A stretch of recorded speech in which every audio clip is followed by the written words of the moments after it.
अध्याय 13। कनान देश में भेदिए। फिर यहोवा ने मूसा से कहा, कनान देश जिसे मैं इस्राएलियों को देता हूं, उसका भेद लेने के लिए पुरुषों को भेज। वे उनके पितरों के प्रति गोत्र के एक एक प्रधान पुरुष हों। यहोवा से यह आज्ञा पाकर मूसा ने ऐसे पुरुषों को पारान जंगल से भेज दिया जो सब के सब इस्राएलियों के प्रधान थे। उनके नाम ये हैं: रूबेन के गोत्र में से जक्कूर का पुत्र शम्मू, शिमोन के गोत्र में से होरी का पुत्र शापात, यहूदा के गोत्र में से यपुन्ने का पुत्र कालेब, इस्साकार के गोत्र में से योसेफ का पुत्र इगाल, एप्रैम के गोत्र में से नून का पुत्र होशे, बिन्यामीन के गोत्र में से रापू का पुत्र पलती, जबूलून के गोत्र में से सोदी का पुत्र गद्दीएल, यूसुफ वंशों में मनश्शे के गोत्र में से सूसी का पुत्र गद्दी, दान के गोत्र में से गमल्ली का पुत्र अम्मीएल, आशेर के गोत्र में से मिकाएल का पुत्र सतूर, नप्ताली के गोत्र में से बोप्सी का पुत्र नहूबी, गाद के गोत्र में से माकी का पुत्र गुएल। जिन पुरुषों को मूसा ने देश का भेद लेने के लिए भेजा था, उनके नाम ये ही हैं। और नून के पुत्र होशे का नाम उसने यहोशू रखा। उनको कनान देश का भेद लेने को भेजते समय मूसा ने कहा, इधर से अर्थात दक्षिण देश होकर जाओ और पहाड़ी देश में जाकर उस देश को देख लो कि कैसा है, और उसमें बसे हुए लोगों को भी देखो कि वे बलवान हैं या निर्बल, थोड़े हैं या बहुत, और जिस देश में वे बसे हुए हैं वो कैसा है, अच्छा या बुरा, और वे कैसी कैसी बस्तियों में बसे हुए हैं, और तंबुओं में रहते हैं या गढ़ अथवा किलों में रहते हैं, और वो देश कैसा है, उपजाऊ है या बंजर है, और उसमें वृक्ष हैं या नहीं, और तुम हियाव बांधे चलो और उस देश की उपज में से कुछ लेते भी आना। वो समय पहली पक्की दाखों का था, इसलिए वे चल दिए और सीन नामक जंगल में से ले रहोब तक, जो हमात के मार्ग में है, सारे देश को देखभाल कर उसका भेद लिया। वे दक्षिण देश होकर चले और हेब्रोन तक गए, और वहां अहीमन, शेशय और तलमय नामक अनाक वंशी रहते थे। हेब्रोन मिस्र के सियोन से 7 वर्ष पहले बसाया गया था। तब वे एशकोल नामक नाले तक गए और वहां से एक डाली दाखों के गुच्छे समेत तोड़ ली, और 2 मनुष्य उसे एक लाठी पर लटकाए हुए उठा ले चले गए, और वे अनारों और अंजीरों में से भी कुछ कुछ ले आए। इजरायली वहां से दाखों का गुच्छा तोड़ ले आए थे, इस कारण उस स्थान का नाम एशकोल नाला रखा गया। 40 दिन के बाद वे उस देश का भेद लेकर लौट आए, और पारान जंगल के कादेश नामक स्थान में मूसा और हारून और इजरायलियों की सारी मंडली के पास पहुंचे, और उनको और सारी मंडली को संदेशा दिया और उस देश के फल उनको दिखाए। उन्होंने मूसा से ये कहकर वर्णन किया, जिस देश में तूने हमको भेजा था उसमें हम गए, उसमें सचमुच दूध और मधु की धाराएं बहती हैं, और उसकी उपज में से यही है। परंतु उस देश के निवासी बलवान हैं, और उसके नगर गढ़ वाले हैं और बहुत बड़े हैं। और फिर हमने वहां अनाक वंशों को भी देखा। दक्षिण देश में अमालेकी बसे हुए हैं, और पहाड़ी देश में हित्ती, यबूसी और एमोरी रहते हैं, और समुद्र के किनारे किनारे और यरदन नदी के तट पर कनानी बसे हुए हैं।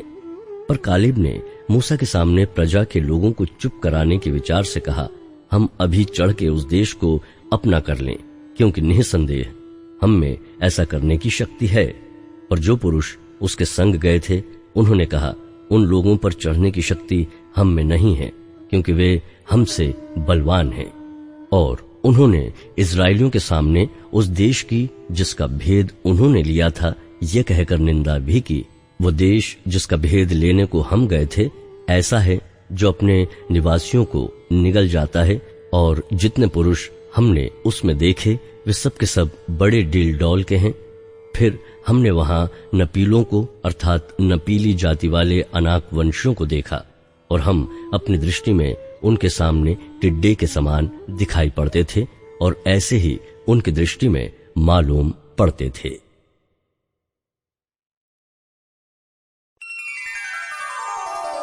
अध्याय 14। लोगों का बुड़बुड़ाना।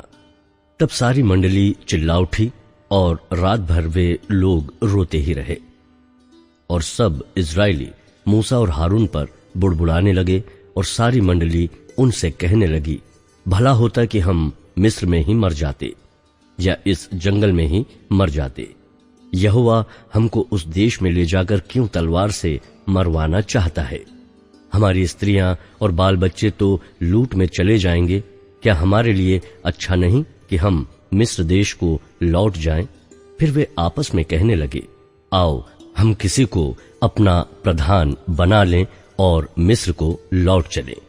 तब मूसा और हारून इजरायलियों की सारी मंडली के सामने मुंह के बल गिरे और नून का पुत्र यहोशू और यूपन्ने का पुत्र कालिब, जो देश के भेद लेने वालों में से थे, अपने अपने वस्त्र फाड़कर इजरायलियों की सारी मंडली से कहने लगे, जिस देश का भेद लेने को हम इधर उधर घूम कर आए हैं वो अत्यंत उत्तम देश है।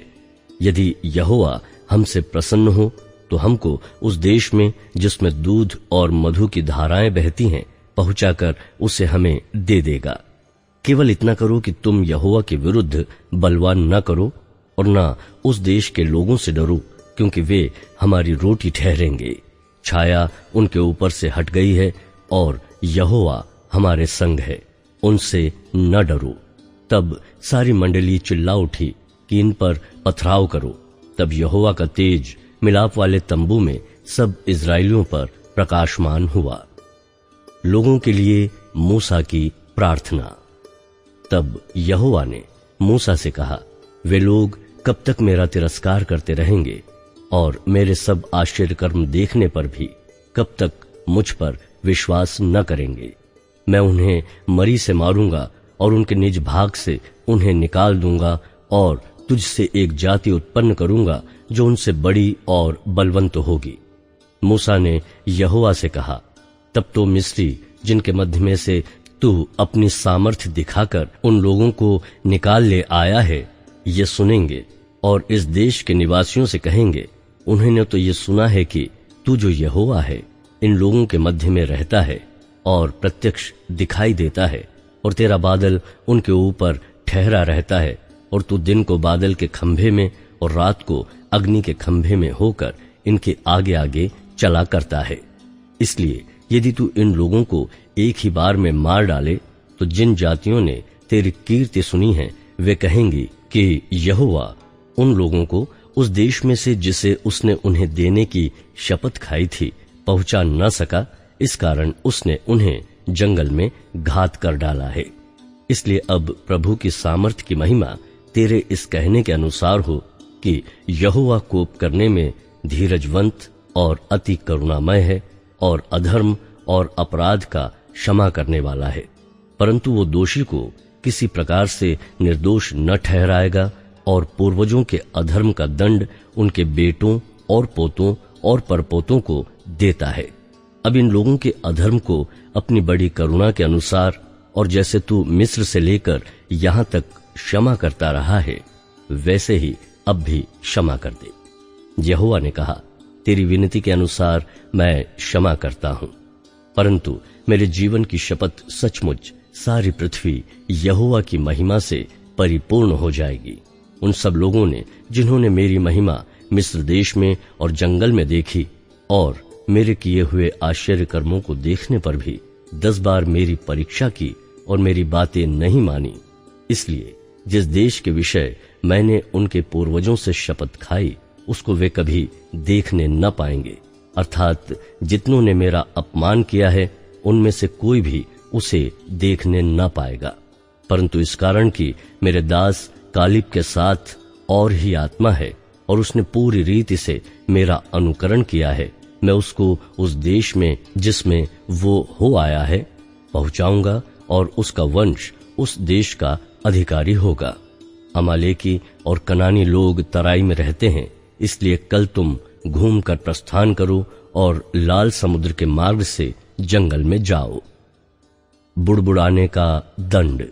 फिर यहोवा ने मूसा और हारून से कहा, ये बुरी मंडली मुझ पर बुड़बुड़ाती रहती है, उसको मैं कब तक सहता रहूं? इजरायली जो मुझ पर बुड़बुड़ाते रहते हैं, उनका ये बुड़बुड़ाना मैंने सुना है। इसलिए उनसे कह कि यहोवा की ये वाणी है कि मेरे जीवन की शपथ, जो बातें तुमने मेरे सुनते कही है, निसंदेह मैं उसी के अनुसार तुम्हारे साथ व्यवहार करूंगा। तुम्हारे शव इसी जंगल में पड़े रहेंगे और तुम सब में से 20 वर्ष के या उससे अधिक आयु के जितने गिने गए थे और मुझ पर बुड़बुड़ाते थे, उनमें से यपुन्ने के पुत्र कालिब और नून के पुत्र यहोशू को छोड़ कोई भी उस देश में न जाने पाएगा जिसके विषय मैंने शपथ खाई है कि तुमको उसमें बसाऊंगा। परंतु तुम्हारे बाल बच्चे, जिनके विषय तुमने कहा है कि वे लूट में चले जाएंगे, उनको मैं उस देश में पहुंचा दूंगा और वे उस देश को जान लेंगे जिसको तुमने तुच्छ जाना है। परंतु तुम लोगों के शव इसी जंगल में पड़े रहेंगे, और जब तक तुम्हारे शव जंगल में न गल जाएं, तब तक अर्थात 40 वर्ष तक तुम्हारे बाल बच्चे जंगल में तुम्हारे व्यभिचार का फल भोगते हुए चरवाही करते रहेंगे। जितने दिन तुम उस देश का भेद लेते रहे, अर्थात 40 दिन, उनकी गिनती के अनुसार दिन पीछे 1 वर्ष अर्थात 40 वर्ष तक तुम अपने अधर्म का दंड उठाए रहोगे। तब तुम जान लोगे कि मेरा विरोध क्या है। मैं यहोवा ये कह चुका हूं कि इस बुरी मंडली के लोग जो मेरे विरुद्ध इकट्ठे हुए हैं, इसी जंगल में मर मिटेंगे, और निस्संदेह मैं ऐसा ही करूंगा भी।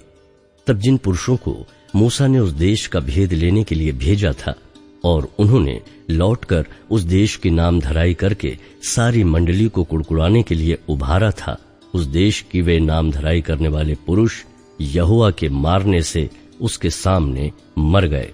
परंतु देश का भेद लेने वाले पुरुष में से नून का पुत्र यहोशू और युपन्ने का पुत्र कालिब दोनों जीवित रहे।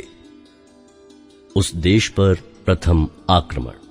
तब मूसा ने ये बातें सब इजरायलियों को कह सुनाई और वे बहुत विलाप करने लगे। वे सवेरे उठकर ये कहते हुए पहाड़ की चोटी पर चढ़ने लगे कि हमने पाप किया है, परंतु अब तैयार हैं और उस स्थान को जाएंगे जिसके विषय यहोवा ने वचन दिया था। तब मूसा ने कहा, तुम यहोवा की आज्ञा का उल्लंघन क्यों करते हो? ये सफल ना होगा। यहोवा तुम्हारे मध्य में नहीं है। मत चढ़ो, नहीं तो शत्रुओं से हार जाओगे। वहां तुम्हारे आगे अमालेकी और कनानी लोग हैं, इसलिए तुम तलवार से मारे जाओगे। तुम यहोवा को छोड़कर फिर गए हो, इसलिए वो तुम्हारे संग नहीं रहेगा। परंतु वे ढिठाई करके पहाड़ की चोटी पर चढ़ गए, परंतु यहोवा की वाचा का संदूक और मूसा छावनी से न हटे। तब अमालेकी और कनानी जो उस पहाड़ पर रहते थे, उन पर चढ़ आए और होरमा तक उनको मारते चले आए।